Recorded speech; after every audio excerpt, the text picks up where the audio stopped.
This is Pet Life Radio. Let's talk pets. Welcome to Animal Rights on Pet Life Radio. This is your host, Tim Link, and I'm super glad you're joining us tonight. We've got a fun show. Of course, we're going to have New York Times best-selling author and my good friend Rita Mae Brown on the show. Of course, we're going to talk about Rita Mae and Sneaky Pie Brown's latest in the Mrs. Murphy mystery series, Clawed and Dangerous. So we're going to learn more about the book, the ins and outs, maybe some of the new characters, what's going on. And then, of course, we'll pick the brain of the mastermind herself, Rita Mae, and how do you become a best-selling author. So we won't let her off the hook until she tells us all of our secrets. So everybody, hang tight. We'll come back right after this commercial break. You're listening to Animal Rights on Pet Life Radio. Take a bite out of your competition. Advertise your business with an ad in Pet Life Radio podcasts and radio shows. There is no other pet-related media that is as large and reaches more pet parents and pet lovers than Pet Life Radio. With over 7 million monthly listeners, Pet Life Radio podcasts are available on all major podcast platforms. And our live radio stream goes out to over 250 million subscribers on iHeartRadio, Odyssey, TuneIn, and other streaming apps. For more information on how you can advertise on the #1 pet podcast and radio network, visit PetLifeRadio.com/advertise today. Let's Talk Pets on PetLifeRadio.com. Welcome back to Animal Rights on Pet Life Radio. Joining me now is New York Times best-selling author and my good friend Rita Mae Brown. Rita Mae, welcome to the show. Well, thank you. It's good to be back. Yes, it's very good to hear. I'm always excited when your latest comes across my desk. And I'm like, oh boy, this is going to be good for two reasons, because it's going to be an outstanding book. And I want to know all about the latest, Clawed and Dangerous. And then, of course, I love talking to you about books, life, writing, research, and any other thing we can get off topic on is fine with us. Okay. So tell us about the latest in the Mrs. Murphy mystery series, Clawed and Dangerous. Well, I wanted to write about crime that is around us every day that we don't see. And I think I hit it. And doing a little bit of the research for it was very unnerving. I don't want to give it away. But we literally are surrounded by crimes we don't identify. Part of the reason is sometimes it plays to our prejudices, so we dismiss things. Other times, let's say we don't have that particular addiction. In this case, I wouldn't say it's an addiction, but it can be close. So you miss it. And that's what this book is about. And of course, it ends with Halloween. I had a lot of fun with that. But I don't know. I mean, the older I get, the more I realize there's a lot I just don't know. And there's probably, if you're like me, a lot you don't want to know. That's what I'm thinking. I think you hit the nail on the head. Oh, God. I don't know. I mean, you're calling, we're talking on the 21st, and Virginia is voting on the 3 districting laws, and we don't know how it's turned out yet, but all these kind of things, every census we go through this. We go through the gerrymandering. This time it's happening like 2 years after the census. So that's odd, and it's created maybe more emotion than there needs to be. Yeah, it is that way all the way around. We were speaking to a gentleman who's running for one of our congressional seats in Georgia.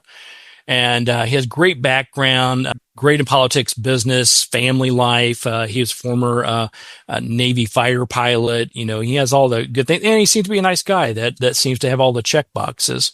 And we were talking about, not to disclose names or anything, but we have an existing congressman in our particular area that he got beat the first time around, so they redistricted everything. He ran again against somebody else. He got beat that time too. Then finally they jigged up things around one more time where he finally got in. And I think it was more because they got tired of seeing his name on the billboard signs than anything else. So all these things are around us going on. So let me ask you then, how does that parlay into this particular book, Clawed and Dangerous, looking for things and crimes and things around us that are there, but we don't always see them or make ourselves aware of them? Right. Fortunately, nobody's running for office in this particular book, but there's an odd death. It starts with an odd death, a fellow painting the side of a barn. And they realize that he was murdered, because he was dragged off. And the dogs find him, of course, the wonderful animals in the Sneaky Pie series. But nobody can understand why. I mean, the only thing that ever occurred was he had to go to rehab in his youth. He did have some addictive behavior. So people thought, was he back on drugs? But it wasn't in his system. So nobody can figure it out. And then, of course, a little later, a similar murder occurs. No one that is, quote, important in the community, somebody that's rather poor, but it's the same means of death. So that's what kicks it off. And all of these things are connected, of course. And I sort of have fun doing that. But I didn't know. I mean, I'm rural. I mean, you're not. But, we have a lot of orchards. We have vineyards and this and that. And so we have immigrants. So one of the first thoughts is this an immigration problem? Not exactly, but it is a problem with people you don't see. They're in front of you, but you don't see them. That's an interesting take on things because you're right. I mean, even your community, I'm sure, would you say it stays fairly stable, or is it constantly changing as far as the people, the demographics, and the activity around you? Well, it's pretty stable. But Tim, again, because we have so many orchards and vineyards, the immigration stuff is difficult. For you to bring in an immigrant, somebody that you bring in and get a green card or do whatever, that costs you about $10,000 or $15,000 per head. People don't realize how expensive it is. And most people, they do their best. They try to do it legally, but there are always illegals there, which help. They're under the radar, and you hope you don't get caught. Do we have it here? Yes, we do. I mean, we don't have it, let's say, to the level of New Mexico, Arizona, and California, but we have it. And as those people are sent back, of course, productivity drops disastrously. So what are you going to do? And that's something I had to look at. And of course, that's one of the first things the people think of, because they're all rural people. Harry, your lead, and her best friend, and their husbands, they're rural people, although the one is at the House of Delegates. But that's not it. But again, it's right in front of them. But it just fascinates me what we don't see. Yeah, and that's a very interesting take because, obviously we've known each other for a while, and obviously I know a lot about the series, and I know you pull a lot from what you see around you or some of the activities, things going around you, but you also love and are excellent at researching the past, going back deep into the archives of the past. So in this particular book, how did you make that decision on, I want to sort of bring to light some of the things around us and wake people up and mold that into the book compared to digging into some, maybe the more pastimes? Has this, shall we say, I don't want to say it's a problem / necessity. Has it always been with us? Yes. I mean, even people like Henry Clay were part of this in a way. But today it's different. It's a different set of people, number one. So, shall we say, polite people can miss it, but there it is. We're in the middle of it. And I look around, and one of the things, again, I say this every time we talk, but I was a classics minor. I'm Greek and Latin. And so I've read a lot of this stuff from the beginning. And Tim, we don't change. We're like horses and dogs. We don't change, but we think we have. But the human animal will always be the human animal. That's a fascinating take on it for sure, because it does. It's sort of the old saying of what goes around comes around. And when it comes to people, the things happening around us may change slightly, but we tend to react accordingly. Right. We have quick tempers. Often we defend our territory. We're very territorial as an animal.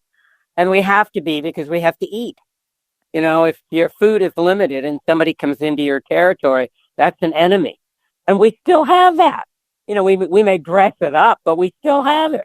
And now not just eating, oil, water, all of those things are things we defend or steal, in plain words. And that's fascinating to me, but we dress it up. But it's no different. It's really no different at all. It sort of brings to mind, we have these wonderful birdhouses all around our backyard and the corners up by the windows and all this wonderful stuff. And we have a fantastic little bluebird house in the very far corner of the property. And every year they come by and they build a nest and they have their nice young bluebirds, which is fantastic. But bluebirds are very aggressive. Everybody thinks they're, Snow White and the Seven Dwarfs type things. And no, they're very territorial. They're very aggressive. And I've got the male bluebird right now who sits on the perch and bounces his head against one of our windows all day long. He's trying to protect his territory. He thinks the reflection is another bird, so he's going to go attack it. And this goes on all day. He doesn't do it enough to hurt himself, but every about 2 minutes you hear a poop, oh, dang, poop, dunk, dang. So the long and short of it is he's very territorial. He doesn't change. And he's constantly beating his head against a wall. And I think that maybe explains the human race as a whole. I think it probably does.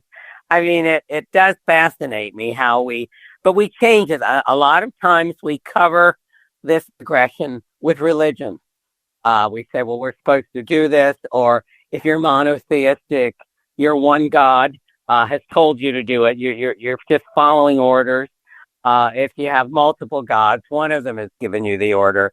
But we can't admit what we do, and we can't admit that we're more comfortable when we're with people like us, particularly in America, because we're committed to diversity, and we are diverse. I mean, we've got everything in this country. We're not united by blood. We're not like the Norwegians or the Saudis, where they're the same people. So we're united by documents, which makes us a little different, but it can make it much more difficult for us to reach conclusions. And in this particular book, the difficulty is not race or religion, but the difficulty is your gender. And gender gets us in a lot of trouble. And I'm not talking about transgender stuff, but if you assign a certain set of characteristics to one gender, you've already made problems. Because what happens if the other gender has a lot of those characteristics? And in this case, there's a drive. There's money never hurts, but it gets people way off track. And I love the fact that, when I pick up one of your books, when we're talking about, the Sneaky Pie Brown series, the Mrs. Murphy mystery series, I'm always intrigued by the storylines, the characters, who's coming and going, what they're doing, the fun parts of it, solving the mystery. All those are fantastic standalone. But as you and I are talking today, as well as we've talked many, many times in the past, I love how you tie in these little stories, these little history lessons, these little, hey, wake up and smell the roses type things blended in there, where it doesn't hit you on the head, but if you're reading close enough, you pick up all those things and the messages you're trying to get across. Well, not that it really worked for this book, but I decided to reread Juvenal, who's a Roman satirist who wrote as the Republic died and the Empire was born, the time of Julius Caesar and Augustus Caesar.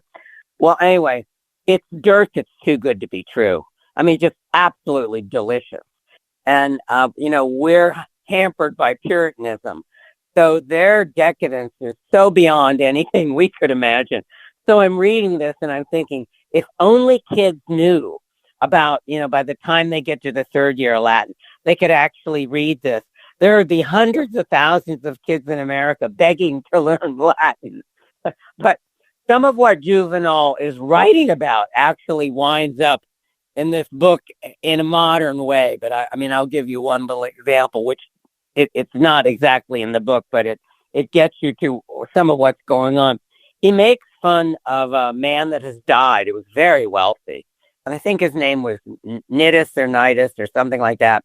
But he does not leave his estate to his beautiful wife, who's much younger, which of course that doesn't change. but they had a threesome, and his male lover lived with him, and they all were together. So he left the money to the very handsome young male lover. And all of Rome is a Twitter over it, not because it was a threesome, but because he left it to the man and not the woman.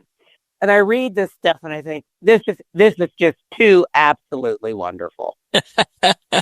Once again, indirectly in many ways, you could probably find the same situation today in our society, or at least turn on your streaming network. I'm sure there's some television show or something out there that is depicting the same thing. Well, let's just say in Claude and Dangerous, we glance at it. But there it is. Yeah. As I roll my eyes for you, even considering in a breath that our youth of today would want to learn Latin or any of the other languages. They probably don't know even Greek unless they join a fraternity or sorority when they're at university. So, it's kind of scary because it's the beginning of our entire culture. Yeah, it is. It's a total change of society. I was talking to some let's say early 20s people that I know, and was just quizzing them on things that definitely made me sound way too old. But I was asking if they could read a wall clock that wasn't digitized, didn't have digital numbers on it. And they said, no, the one right behind me on the wall, I really don't understand it because it has these different numbers on it. I said, you mean Roman numerals? And they're like, yeah, I guess. And I thought, oh, this is a joke. They're just, they're pulling my leg here. And they didn't know how to read a wall clock that had Roman numerals on it. So unfortunately, sooner or later, they'll pay for it. Yeah, they will. They will. It's just a funny thing. I know in our area where I live, certain schools have decided to bring back cursive writing. And they're all giddy about it, that we're teaching our kids cursive writing and script. And I thought, oh my gosh, A, when did we stop doing that? And B, why did we stop doing that? So I digress. Well, how can you do original research if you don't know cursive? Like when I remember when I was years ago doing the book on Dolly Madison, just called Dolly, and I was reading her letters to her sisters. Well, it's all cursive. And you can say, well, I can get it on a computer. It's not the same. I read letters that she had cried writing, and the teardrops were on the letters. I'll never get that on a computer. That's right. Yeah. AI can't generate that. That's for sure. Well, AI can sure generate a lot of stuff that isn't true. That's true. Some of the AI stuff's been very kind to me, giving me credit for things that I haven't done. So I guess I'll stay quiet until somebody calls me on it. Thank you, AI. It's funny we're talking about this.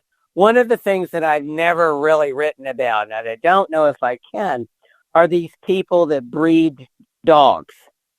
Just breed them for money and wear them out, and then throw the animals out when they're not breeding anymore, or the girls get too old, or the boys aren't doing the job anymore. I mean, it is so incredibly cruel. Interestingly enough, our forebears didn't do that as we do with dogs and this and that. Occasionally they would do it with horses once horse racing, as we know it, really took off. But by and large, they were better to animals in some ways than we were, and worse than others. Like if you were a cart horse, or what is it? You always say, if hard work made you rich, the donkey would own the farm. So there were things like that. But that stuff like that, that I think about doing, and I wonder, okay, again, how would you do the research, and then how would you present it? Because there are so many illicit ways to make money. I mean, what I'm writing about in this particular book is an illicit way to make money, and to make a lot of money, because remember, you don't pay taxes. That's it. And like if we lived in California, half of our money would already be gone as taxes. So anything that you can profit by and not pay tax, you're going to do very well. Absolutely. And some would say on your earlier comment, donkey being the richest around, I'll just leave it at that, because I think there's plenty of donkeys that are the richest around. That's all I'm going to say about that for today. Well, we're going to take a quick commercial break. We'll continue our chat with my friend Rita Mae Brown and talk to her a little bit more about the latest in the Mrs. Murphy mystery series, Claude and Dangerous, and then talk a little bit about writing in general. So everybody hang tight. We'll come back right after this commercial break. You're listening to Animal Rights on Pet Life Radio.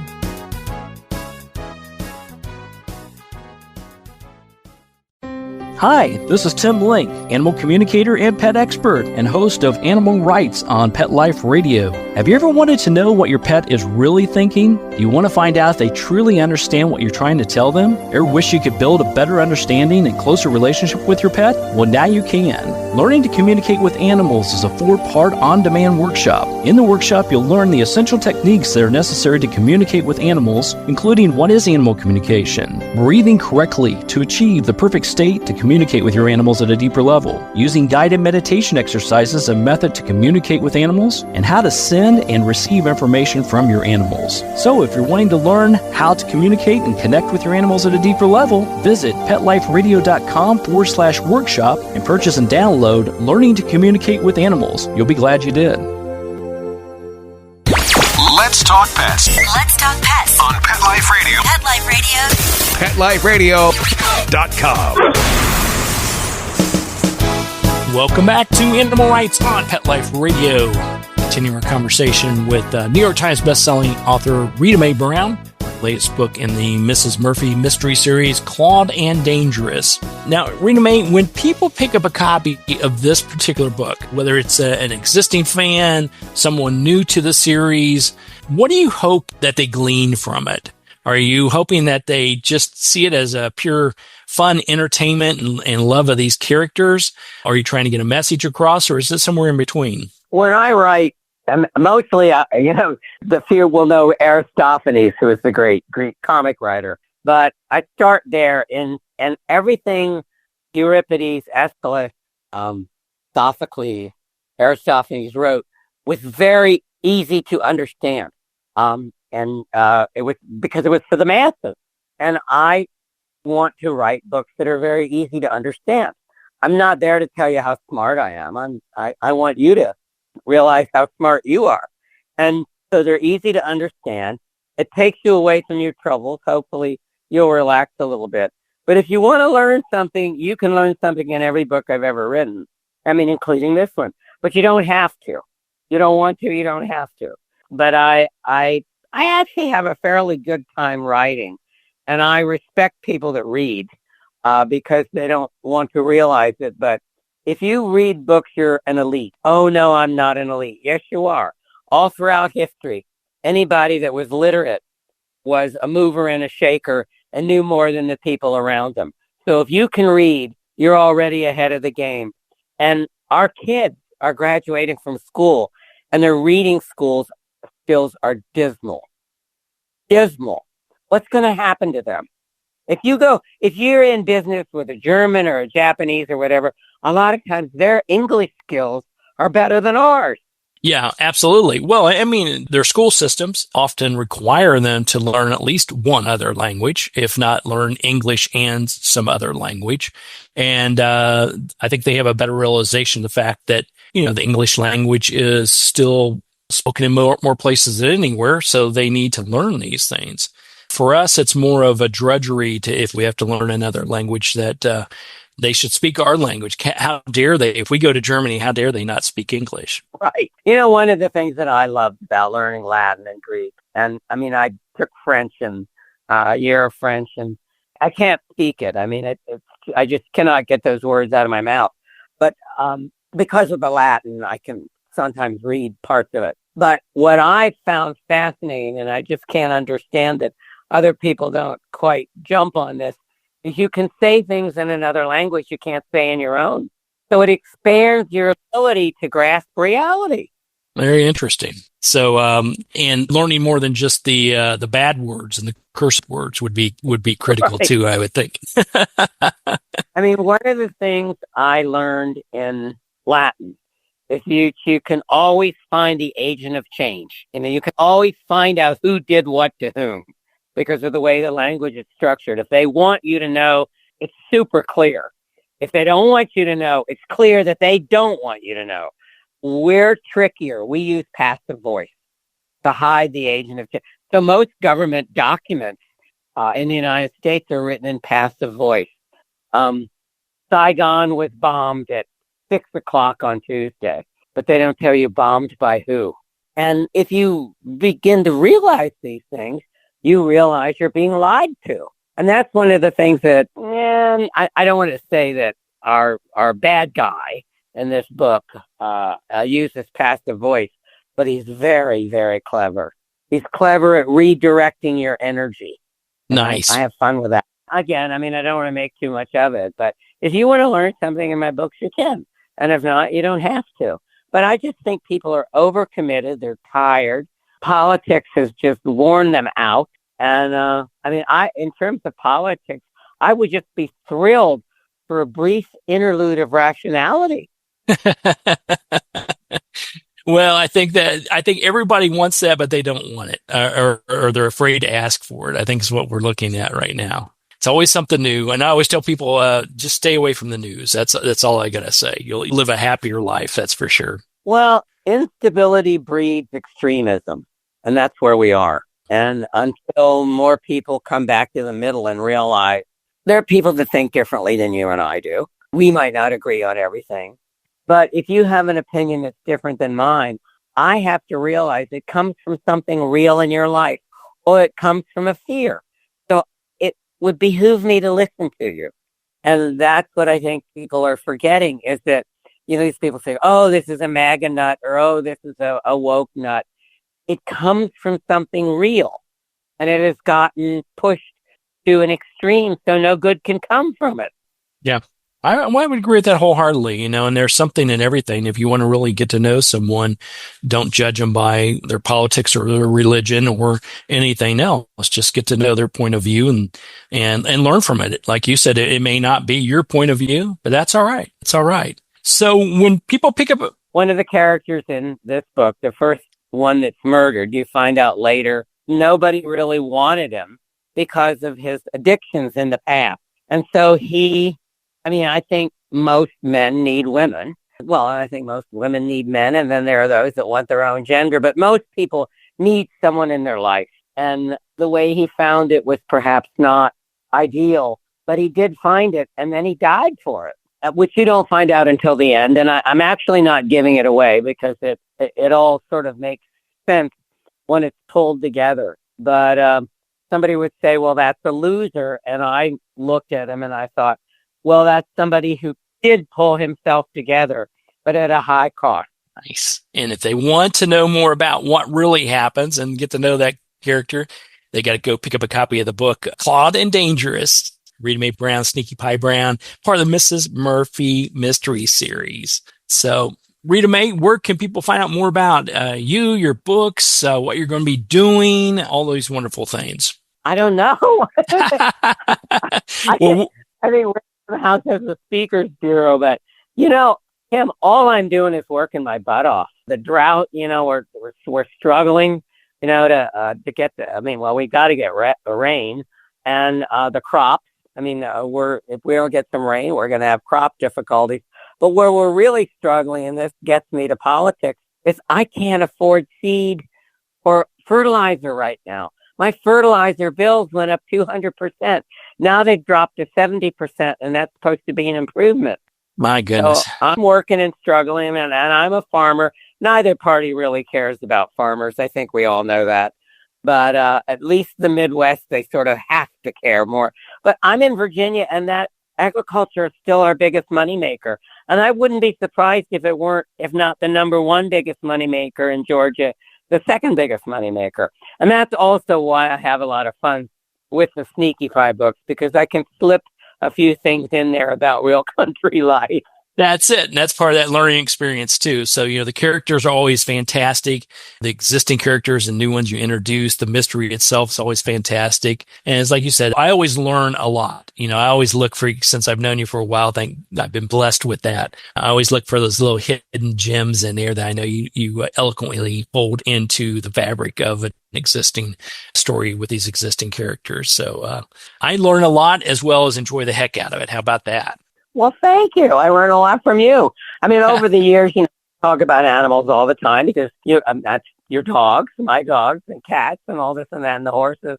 And it is just the joy of my life. And I am sure for your listeners, they're pets. I don't even think of them as pets. I think of them as my best friends with 4 feet. But the joy they bring to your life, and if you pay attention to them, they really do know more than we do. Oh, absolutely. And they know how to manipulate it much better than we do, too, as my 10-pound little schnauzer's eyeballing me right now. So she knows how to get what she wants. That's for sure. Well, Rita Mae, it's always a pleasure. Everybody go pick up a copy of the book. It's part of the Mrs. Murphy Mystery Series, Rita Mae Brown and Sneaky Pie Brown. It's called Clawed and Dangerous. And, of course, you can pick up all the books of the series at your local independent stores or wherever you like to buy books most. And we'll post RitaMaeBrownBooks.com. It's a place you can go to as well to find out more about Rita Mae and all the wonderful stuff that she's got out there. So, my dear, pleasure as always chatting with you and learning from you and just enjoying being with you, even though we're miles apart. You're always there with me. So I do appreciate it. And I'll look forward to chatting with you again down the road shortly. Thank you. Thanks for having me on. Well, we're coming to the end of the show today. I want to thank everyone for listening to Animal Rights on Pet Life Radio. I want to thank the producers and sponsors for making the show possible. If you have any questions, comments, ideas for the show, you can go to PetLifeRadio.com and we'll be glad to answer your questions, entertain your comments, and bring on the people you want to hear from most. And while you're there, check out all the other wonderful shows and hosts. It's a cornucopia of barking fun. It's at PetLifeRadio.com.